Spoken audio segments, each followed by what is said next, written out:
अब मैं इस वायर की लेंथ को और क्रॉस सेक्शनल एरिया को चेंज कर देता हूं, वेरी कर देता हूं। मैं रिपीट कर रहा हूं अपने पॉइंट को, मैं इस वायर की लेंथ और क्रॉस सेक्शनल एरिया को वेरी कर देता हूं और अब मैं आपसे कहता हूं कि बताएं, now the length is not 1 metre, cross sectional area is not 1 metre square. और मैं आपसे पूछता हूं कि what do you think what should be the resistance of this wire now? तो आप कहेंगे कि रेजिस्टिविटी 100 ओम ही है, बट रेजिस्टेंस चेंज हो गया है क्योंकि हमने लेंथ और क्रॉस सेक्शनल एरिया को चेंज कर दिया। और उसकी बेसिस पे हम यहाँ पर एक फॉर्मूला डेवलप कर लेते हैं जिसमें हम कहते हैं that resistivity of a conductor is basically equal to the resistance of conductor is equal to its resistance if a conductor is of a unit is of unit length and unit cross sectional area। यानी अगर conductor 1 metre length और 1 metre square cross sectional area का है तो उसकी resistivity जो है वो उसके रेजिस्टेंस के इक्विवेलेंट है। लेकिन अगर हम ये लेंथ और क्रॉस सेक्शनल एरिया चेंज कर देते हैं तो रेजिस्टिविटी और रेजिस्टेंस डिफरेंट हो जाते हैं। अब लेंथ इंक्रीज करने से रेजिस्टेंस इंक्रीज होता है और डिक्रीज करने से डिक्रीज होता है, तो we can say that resistance is directly proportional to length.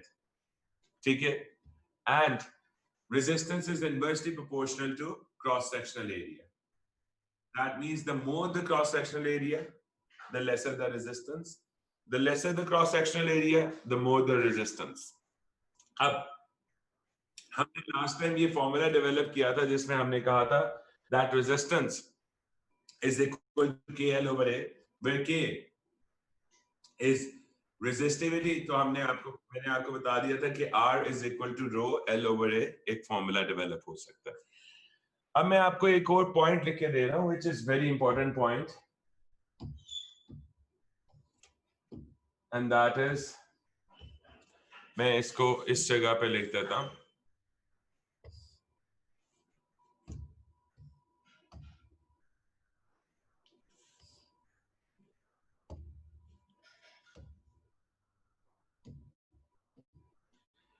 resistivity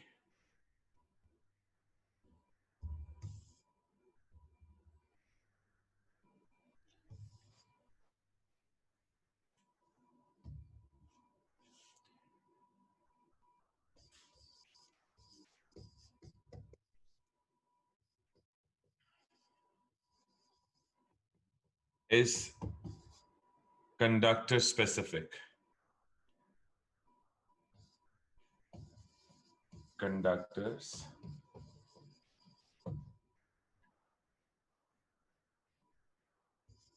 material specific।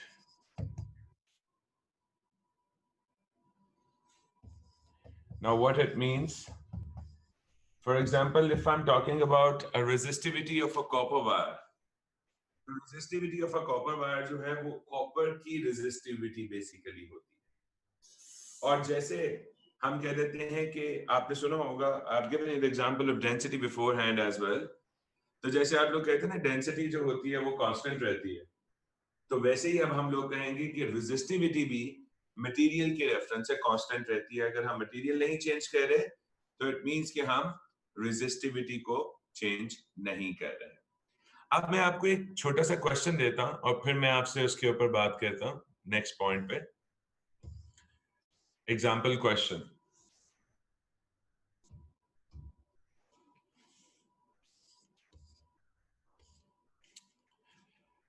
two wires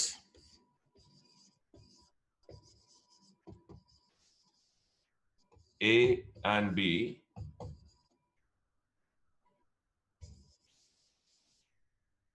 are made out of same material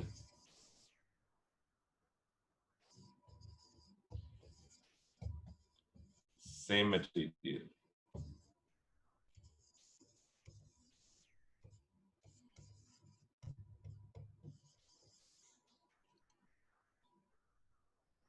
resistance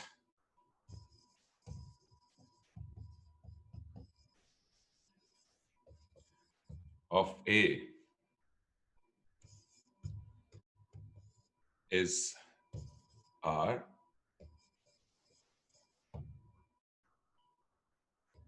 length is L and cross-sectional area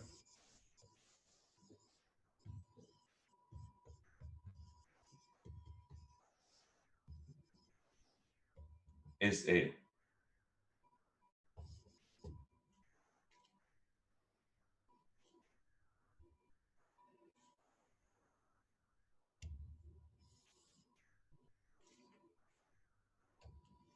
Determine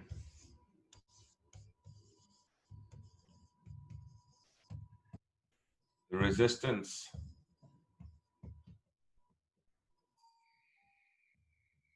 of wire B in terms of R if the length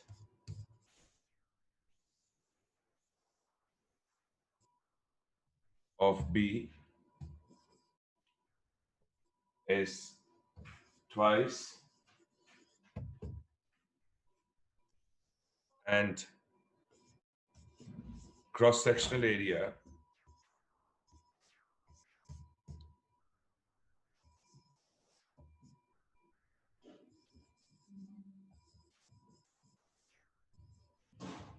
is half.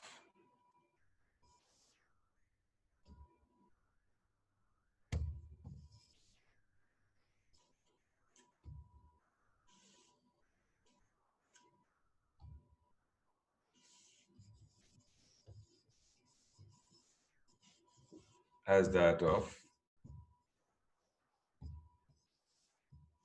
A.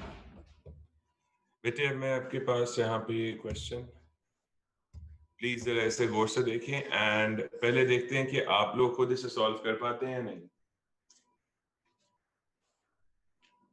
Are you guys there?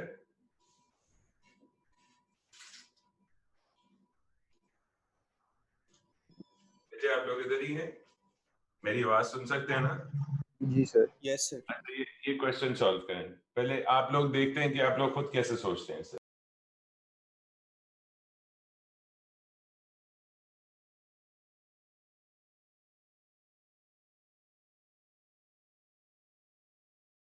सोचो इसका कि क्या होना चाहिए.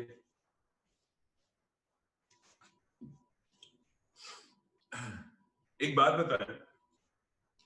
Both the wires are made out of same material. Yes, दोनों wire same material से बनी है ना. That's the first thing that I have written over there.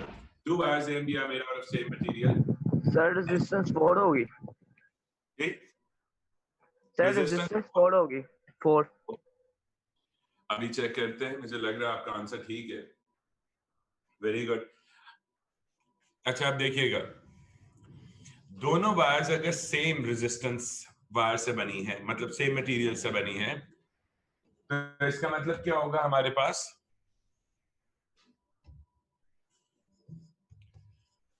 That resistivity of wire A should be equal to resistivity of wire B.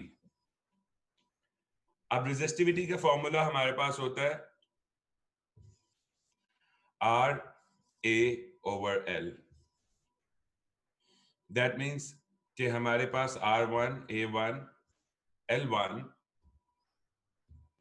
should be equal to R2 A2 over L2.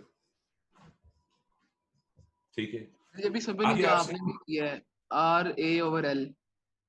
ये से जो P resistance है कि resistivity है, ये जो P A लिखा आपने. सामने लिखी हुई है. ये देखिए रेजिस्टिविटी, ये यहाँ पर मैंने मेंशन किया हुआ है that this is resistivity. आपको पिछले पार्ट्स में भी शो किया था. ये किस चीज का फॉर्मूला है? ये मैं एरो लगा के यहाँ पे लिख रहा हूँ. ये सिंबल रेजिस्टिविटी का बताया हुआ ना आप लोगों को, that this is resistivity.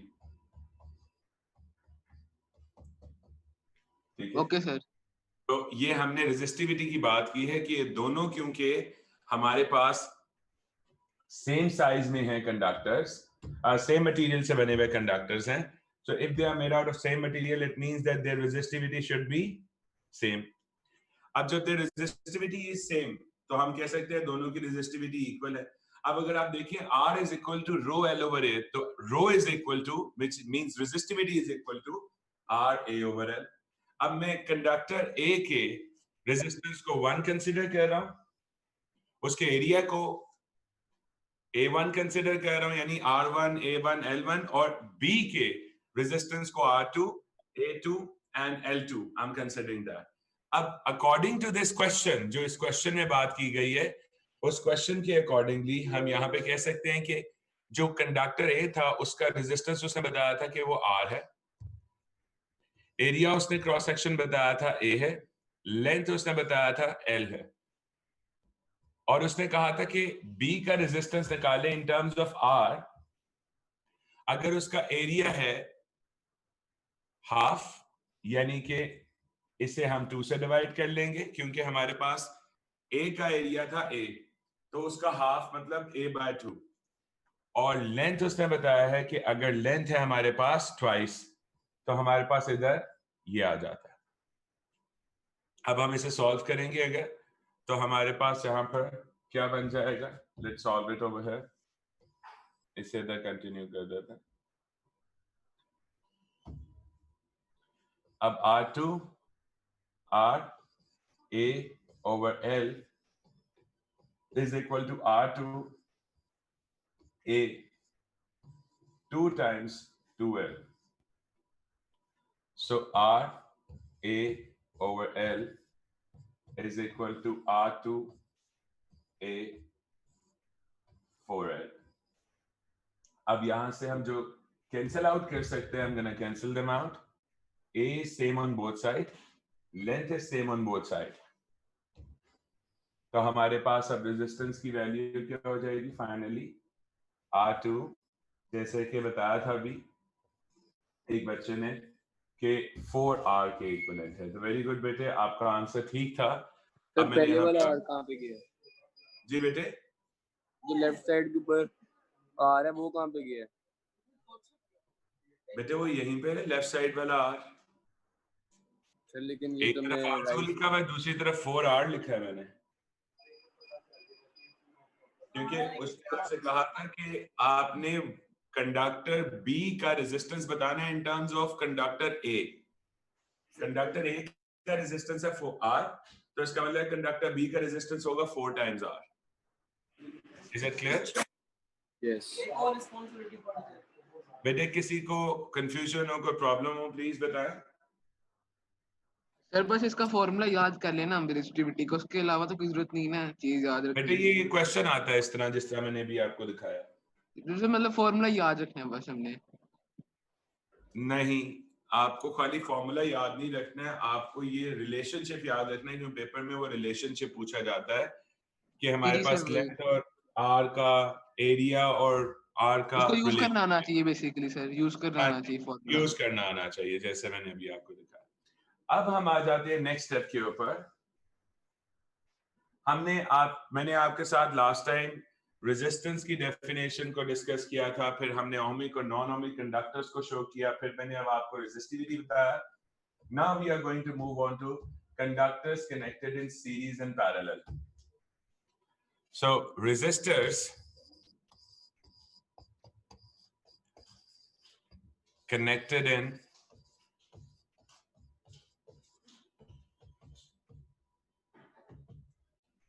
number one, we are going to discuss in series.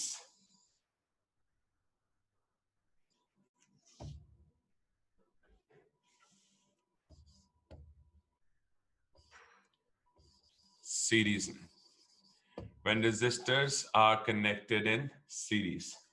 तो हम सबसे पहले सीरीज के अंदर देखेंगे कि रेजिस्टर्स कनेक्टेड हों तो क्या आपने देखना होता है। कुछ पॉइंट्स हैं जो कि हम इसमें डिस्कस करेंगे सीरीज के अंदर। फर्स्ट ऑफ ऑल, आप लोगों को ये पता होना चाहिए कि रेजिस्टर्स जब सीरीज में लगे होते हैं तो हम उसको शो कैसे करते हैं। So I'm going to make a small circuit over here.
Okay हमारे पास यहाँ पर हैं 3 रेजिस्टर्स। इस पॉइंट पे हमारे पास इस जगह पे we have a switch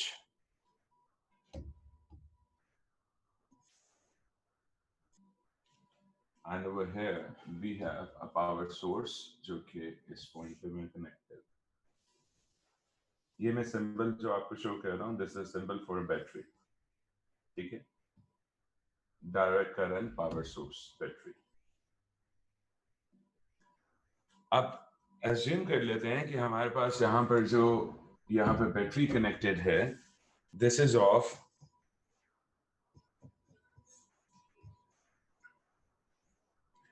10 volts or 12 volts. Let's make it 12 volts. I'm making it 12 volts. अच्छा, अब हमारे पास यहाँ पे जो रेजिस्टर्स कनेक्टेड थे मैं इन रेजिस्टर्स का यहाँ पे नाम लिख रहा हूँ as R1, R2 and R3। साथ ही मैं आप लोगों को एक और बात खुद से मेंशन करके दे रहा हूँ that R1 in this case we are considering that R1 is less than R2 is less than R3. So the largest resistance is of R3 and the smallest resistance is of R1. Now, at this point, अगर मैं आपसे कहूँ कि हमारे पास potential difference क्या है, तो हम यहाँ पर लिख सकते हैं it is इस साइड का इलेक्ट्रिक पोटेंशियल क्या होगा मेरे पास प्लस 12 volts और इस साइड का मेरे पास क्या होगा 0 volts। For your understanding, I can write it like this, ठीक है। अब इसका मतलब ये है कि जब यहां से चार्ज निकलेगा तो उसके पास जो एनर्जी है पॉजिटिव टर्मिनल से उस चार्ज के पास जो एनर्जी अवेलेबल होगी दैट इज 12 joules, यानी 1 कूलम चार्ज के पास 12 joules की इलेक्ट्रिकल एनर्जी अवेलेबल है। अब एक पॉइंट खुद से सोचिएगा कि अगर यहां से ये इलेक्ट्रॉन्स जो कि चार्ज चलता है ये इधर आता है इस पॉइंट पे आता है, ठीक है, and then to this point. अच्छा, अब आपने ये सोचना है कि हमारे पास 1 कूलम चार्ज को यहां तक आने तक के लिए कोई एनर्जी यूटिलाइज नहीं करनी पड़ी, कोई वर्क डन नहीं करना पड़ा, because we consider that these wires, these connecting wires, they have very small negligible resistance. That means कि हमारे पास इन connecting wires के अंदर आप समझ लें resistance exist नहीं करता। अगर resistance exist नहीं करता तो कोई work done करने की जरूरत भी नहीं है। इसका मतलब है कि हमारे पास 1 कूलम चार्ज ने इस पॉइंट तक पहुंचने पर कोई वर्क डन नहीं किया। और अगर मैं आपसे कहूं कि what should be the potential at this point, तो हम लोग यहाँ पे लिख सकते हैं that potential is still plus 12 volts. We can write this as plus 12 volts. अब ये जब R1 से पास करने लगा तो R1 इसे पास नहीं करने दे रहा। R1 इसे पास नहीं करने दे रहा। उसका रीजन क्या है? R1 ने इसको करंट को रेजिस्टेंस ऑफर किया। अब ये इसके पास जो 12 जूल्स थे 1 कूलम चार्ज के पास, इसने उनमें से कुछ अमाउंट खर्ची, वर्क डन किया और R1 से गुजरकर इस तरफ आ गया। जब ये इस पॉइंट पर आया वर्क डन करके, तो इसके पास जो अब एनर्जी बच गई थी वो थी 9 जूल्स। तो अब हमारे पास 9 जूल्स है 1 कूलम चार्ज के पास। इसका मतलब है इस पॉइंट की इलेक्ट्रिक पोटेंशियल हमारे पास आएगी प्लस 9 वोल्ट्स। अगेन जब ये इस पॉइंट पे आ रहा है तो इसको कोई एनर्जी नहीं खर्चनी पड़ी है, इसलिए ये यहां से आता है, तो इस जगह पर भी इसके पास से कोई एनर्जी में वेरिएशन नहीं आई है, जिसकी वजह से अभी तक 1 कूलम चार्ज के पास +9 वोल्ट ही अवेलेबल है। अब जब ये फिर यहां से पास करने लगा तो इसको कुछ एनर्जी जो थी वो देनी पड़ी है इसको इस पॉइंट पर। तो यहां से तो पास कर गया हमारे पास, उसके बाद जब यहां से गुजरने लगा तो इसे फिर से कुछ एनर्जी खर्च करनी पड़ी, और वो एनर्जी जो अब इसने खर्च की है वो यहाँ पर हमारे पास आ गई है, इस पॉइंट पर बच गई है हमारे पास +5 वोल्ट्स। इसका मतलब है दैट 5 जूल्स की एनर्जी अभी अवेलेबल है। तो इस पॉइंट पर हमारे पास बन जाएगा +5 volts, and same +5 volts will stay over here. यहां से कोई एनर्जी यूटिलाइज नहीं हुई है, तो ये हमारे पास आ गया, और फिर यहां पर इधर से इधर जाने के लिए कोई एनर्जी यूटिलाइज नहीं। फिर जब यहां पर आया है तो इसके पास अब एनर्जी रह गई है 0 joules. It means that this point has 0 volts. जी बेटे। फिर ये नहीं हो सकता कि जो रेजिस्टेंस 3 है ये सिर्फ 2 जूल एनर्जी को मतलब रेजिस्ट करे, बाकी 3 आगे चली जाए 0 के बजाय। फिर से बोलें कि क्या कह रहे हैं आप? फिर मैं कह रहा हूँ जो रेजिस्टर 3 है इसके ऊपर ये नहीं हो सकता कि 5 वोल्ट सारी एनर्जी जाया हो गया है, कि मतलब रेजिस्टर 3 सिर्फ 3 वोल्ट को रेजिस्ट करे, बाकी 2 वोल्ट दोबारा वापस चला जाए। बेटे प्रैक्टिकली ये सारी एनर्जी आखिर वाली नहीं लेगा प्रैक्टिकली, क्योंकि मैंने आपसे कहा है कि कंडक्टिंग वायर्स के अंदर कुछ भी वर्क डन नहीं होता। बट टिपिकली टॉकिंग ये बात ठीक नहीं है, हम कहें कि कुछ भी वर्क डन नहीं होता। रीजन क्या है? आपसे क्योंकि कुछ ना कुछ वर्क डन जरूर होगा इस पॉइंट पर भी। तो लेकिन हम थ्योरेटिकली आइडियली कंसीडर कर रहे हैं कि सारी एनर्जी इसने यूटिलाइज कर ली। हम हमेशा ये मानेंगे that the last resistor is a rubber, एक ऐसा डिकेड है जिसने कुछ भी नहीं छोड़ना, जितनी एनर्जी है वो सारी की सारी यूटिलाइज कर लेगा। जी बेटे, और एंड पे 0 ही जाए, एंड पे 0 ही रह जाएगी। ठीक है सर, इसमें जो फिलिंग स्टेशन से रिफ्यूलिंग करवाने जाएगा। ठीक है सर, इसमें जो हर रेजिस्टर के पास करंट सेम होता है, हर रेजिस्टर से जब करंट फ्लो करता है वही तो बात करने लगा हूं। अभी तो मैं सारा कुछ लिख रहा हूं ताकि आपको रेजिस्टर्स इन सीरीज की अच्छी तरह समझ में आए। अब हम यहाँ पर इस पॉइंट पर बना देते हैं एक लेट्स से यहाँ पर हम कनेक्ट कर देते हैं voltmeter. So I am gonna connect a voltmeter over here, then over here and then over here. हम पॉइंट्स पर वोल्ट मीटर को कनेक्ट कर रहे हैं, ठीक है। So this is a voltmeter.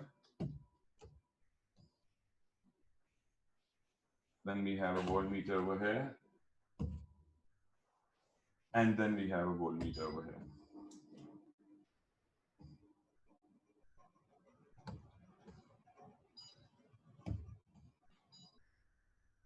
तो ये डिफरेंट पॉइंट्स है जहां पे मैंने वोल्टमीटर्स कनेक्ट किए। अब इस पे मैं मेंशन भी कर रहा हूं that we voltmeters, but I'm calling this as V1 क्योंकि R1 के क्रॉस है, V2 and this as V3। बेटे किसी का कोई क्वेश्चन है तो प्लीज पूछ सकते हैं मेरे से, अगर आप लोग पूछना चाहते हैं तो। Any question? Sir voltmeter potential difference को कैलकुलेट कर, वोल्टमीटर पोटेंशियल डिफरेंस को डिटरमिन करने के लिए। अच्छा से मैंने पूछना है, जो ये पॉजिटिव साइड से प्रोटॉन जब गए हैं, जब प्रोटॉन के पास इतनी एनर्जी थी, इलेक्ट्रिकली चार्ज थे कि वो मूव हुए हैं। एक मिनट, ब्रेक लगानी है, ब्रेक लगानी है। पॉजिटिव साइड से प्रोटॉन कभी गए नहीं है,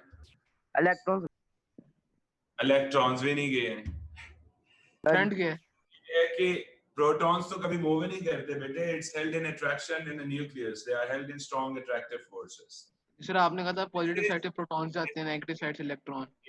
नहीं, मैंने ऐसा वैसा कभी हो नहीं सकता कि मैंने ये बात बोली हो बेटे. मैं सारे टाइम यही समझाता रहा हूँ हर बच्चे को पूरी लाइफ कि protons can not move, they are held in attraction. थोड़ी सी आपको मिसलेड हो गया. मैं अब आपको पूरी बात बता देता हूँ कि आपने मेरी किस बात को कंफ्यूज की है. मैंने यहाँ से कहा कि करंट जो है वो पॉजिटिव साइड से चल रहा है, तो आपने इस बात को कंफ्यूज कर लिया कि अच्छा सर शायद सोच रहे हैं क्योंकि करंट को हम बोलते हैं flow of electron, flow of charge. तो मैंने सेड कि करंट पॉजिटिव साइड से चल रहा है, तो आपने सोचा कि इसका मतलब कि चार्ज पॉजिटिव साइड से चल रहा होगा क्योंकि पॉजिटिव है तो वो प्रोटॉन. ये वो मिस्टेक है जो इस दुनिया में सबसे पहले मानी गई थी, और उस मिस्टेक को आज तक हम कह रहे हैं कि हमें पता है कि वो मिस्टेक है, लेकिन अब हम उसके साथ ही चलेंगे. तो फिर यहाँ से फ्लो क्या कर रहा है, इलेक्ट्रॉन चल रहा है कि क्या? जी बेटे, फिर यहाँ से फ्लो क्या कर रहा है पॉजिटिव साइड से? कुछ भी नहीं फ्लो कर रहा है. यहाँ से ये गलती फ्लो कर रही है. अच्छा, जो इस दुनिया में हुई थी कि शुरू में माना गया था कि करंट जो है वो पॉजिटिव से नेगेटिव चलता है. लेकिन वैसे अगर गलती को अगर हम ना देखें तो इसका मतलब वो चल अभी भी नेगेटिव साइड से रहा है. एग्जैक्टली. अगर मैं आपको एक्चुअल फ्लो दिखाऊं, ये मैंने फ्लो दिखाई है ना यहाँ पर. This is actually the flow of current. This is the flow of current. मैं इधर लिख देता हूँ, this is I. But I am talking about conventional current. अब ये कन्वेंशनल करंट है. कन्वेंशनल करंट एक ऐसी मिस्टेक है जो इस दुनिया में की गई थी, और उन्होंने कहा कि अब हम इस मिस्टेक के साथ अपनी जिंदगी को गुजारेंगे, क्योंकि इस मिस्टेक को ठीक करने से सिर्फ एक ही फर्क आता है. एक नेचर है दुनिया में फिजिक्स के अंदर, वो सारा उल्टा हो जाएगा. फॉर एग्जाम्पल, आप लोगों ने आगे जाके कभी लाइफ में सुना होगा, पढ़ने हैं left hand rule and right hand rule. तो जहां पे लेफ्ट हैंड रूल अप्लाई करना था, वहां अब हमें राइट हैंड रूल अप्लाई करना पड़ जाएगा. और ये तो मैंने एक बहुत छोटी सी बात बताई है. जितना लिटरेचर है वो बस आप समझ लें कि उसका ऑपोजिट बन जाएगा जब हम कैलकुलेशंस कर रहे होंगे.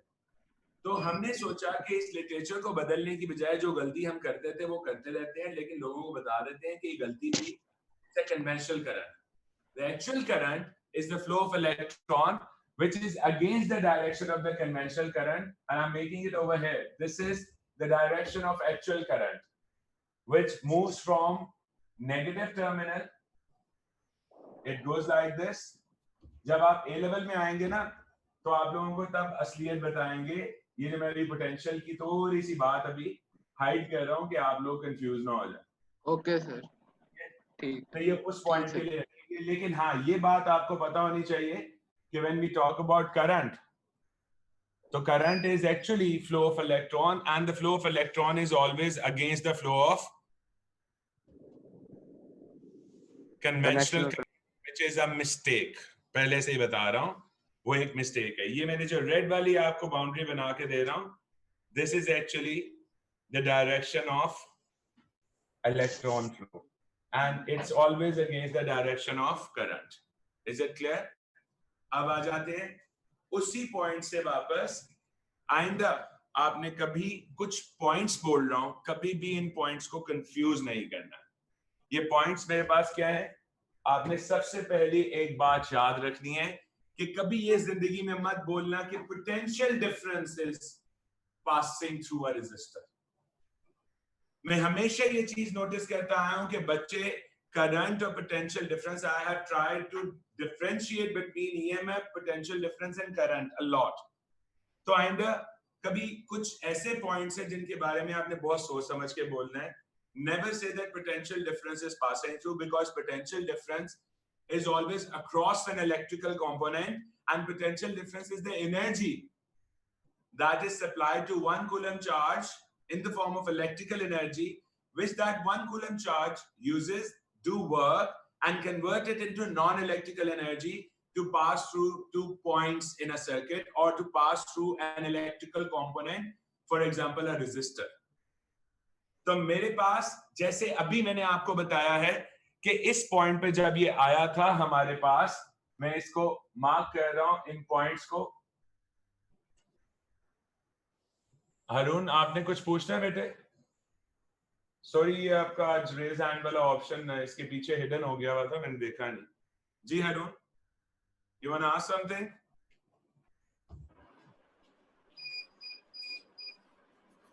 अच्छा देखिएगा, इस पॉइंट पे हमारे पास +12 वोल्ट है। इसका मतलब है कि जब 1 कूलम चार्ज इधर आया था तो इसकी कोई एनर्जी जो है वो अभी तक यूटिलाइज नहीं हुई थी, इसने कोई वर्क डन नहीं किया था क्योंकि इसका रेजिस्टेंस जो था वो 0 था।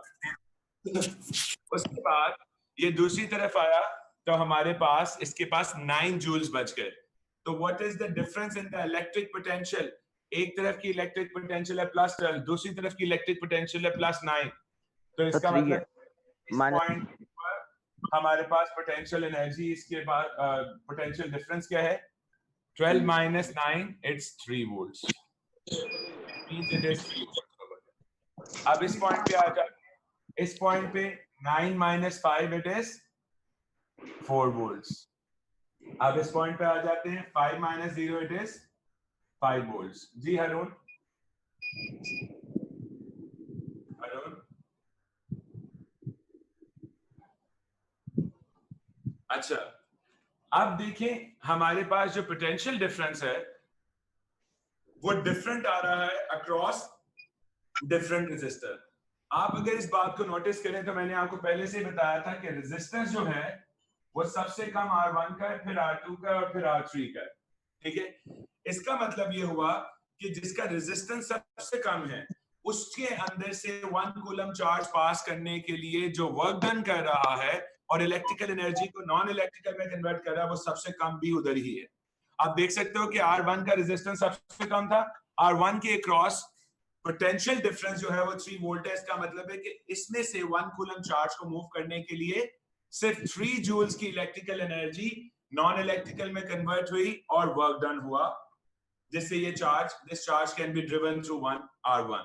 Whereas when we talk about R2, because its resistance is greater than R1, so 4 joules of electrical energy is converted to non-electrical energy to drive 1 coulomb charge through component resistor R2 and 5 joule through R3. That means that the resistance of R3 is the most.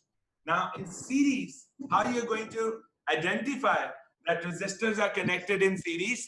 तो आपने, क्योंकि मैंने आपको कुछ combination ऐसे देने हैं जिनमें आप लोगों को समझ नहीं आएगा कि सीरीज में किधर है और पैरेलल में किधर है। अभी तो बहुत सिंपल कॉम्बिनेशंस दिए ना, तो अब आपने इसमें किस तरह से देखना है। देखो बेटे, अगर मैं R1 की बात करूं, R1 के पास हायर इलेक्ट्रिक पोटेंशियल कौन से वाला है, +12 या +9?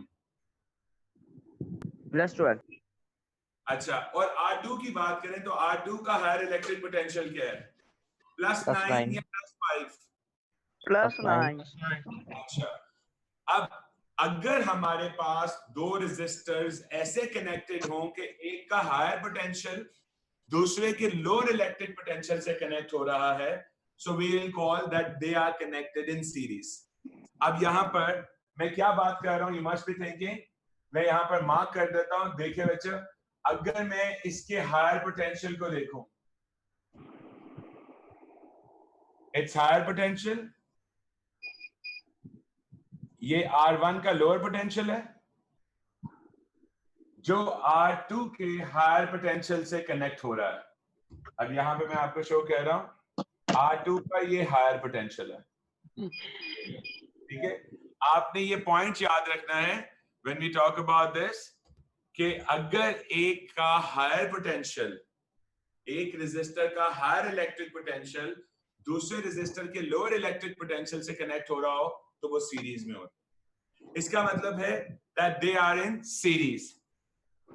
The higher electric potential of one resistor, if it is connected to a lower electric potential of another resistor, it means that we are talking about series. Series में आप ये बात बहुत clearly देख सकते हो that potential difference across each resistor is dependent on the resistance of the resistor. The higher the resistor, the higher will be the share of the potential difference across it. But एक बात notice करना कि जब हम sum of potential difference across all the resistors कह रहे हैं तो हमारे पास आंसर क्या आ रहा है? When we are summing up the potential difference across all resistors, तो हमारे पास इन तीनों का आंसर क्या आ रहा है? 3 + 4 + 12 5 12. इसका मतलब है that potential difference, when you sum it up, it will sum up to the total potential difference that you have supplied across the circuit. अब मैं आपको कुछ points बता रहा हूँ. In series, current flowing through each resistor will remain same. That means that अगर मैं यहाँ पे आपसे कहूँ कि what is the current flowing through this part, तो आप कहेंगे it's I. What is the current flowing through this part? आप कहेंगे I है. ठीक है? And the current flowing through this part again is I. So current flowing through each resistor in series is same, whereas the potential difference across the resistors are different. इसके अंदर से भी वही current flow कर रहा है, इधर से भी वही current flow कर रहा है, और इसमें से भी हमारे पास same current flow कर रहा है. तो ये कुछ points हैं जो आपने भी याद रखने हैं. मैं नेक्स्ट क्लास में इन पॉइंट्स को आपको लिखवाऊंगा और इस फॉर्मूला को आपको समझा कर करवाकर पैरेलल करके हम ये सारा डीसी सर्किट और इसके ऊपर सिर्फ पोटेंशियल डिवाइडर रह जाएगा, जो कि मैं उस क्लास के अंदर आपके साथ क्वेश्चंस करते हुए समझाऊंगा. Any confusion? तो अभी आप नो तो नेक्स्ट क्लास में अभी दोबारा बता दिएगा कि करंट कैसे सेम होते हैं, दोबारा रिकैप करवा दिएगा. नेक्स्ट क्लास में करवा दूंगा बेटा. अच्छा कैसे हम इसका प्रैक्टिकल करें सर्किट का, सीरीज सर्किट दिमाग का, खर हम स्विच राइट साइड पे रखेंगे ना बेटे? बिल्कुल ऐसे ही रखेंगे. वही मैं प्रैक्टिकल इंशाल्लाह जब स्कूल्स खुलेंगे तो मैं आप लोगों को करवाऊंगा. स्कूल अभी बंद ही है सर. खुल जाएंगे यार इंशाल्लाह. आज नहीं तो कल परसों तरसों. सर आप दोबारा से पढ़ाएंगे ये सारे चैप्टर्स? नहीं बिल्कुल नहीं बेटे. लग रहा है पहले ना. पहली बात तो मैं पहले ही दोबारा ही पढ़ा रहा हूँ. आप लोग ये पढ़ चुके हैं ग्रेड 10 में? नहीं जी जी. हम कच्चा पक्का पढ़े थे, आप वाला पढ़ाया है. वो ठीक है, लेकिन अब मैं तो आपको पक्का पढ़ा रहा हूँ ना, आपकी बता. तो नहीं, मारियो ने नहीं पढ़ाया. अच्छा ऐसे बातें नहीं करते. तो फिर उसके बाद आपने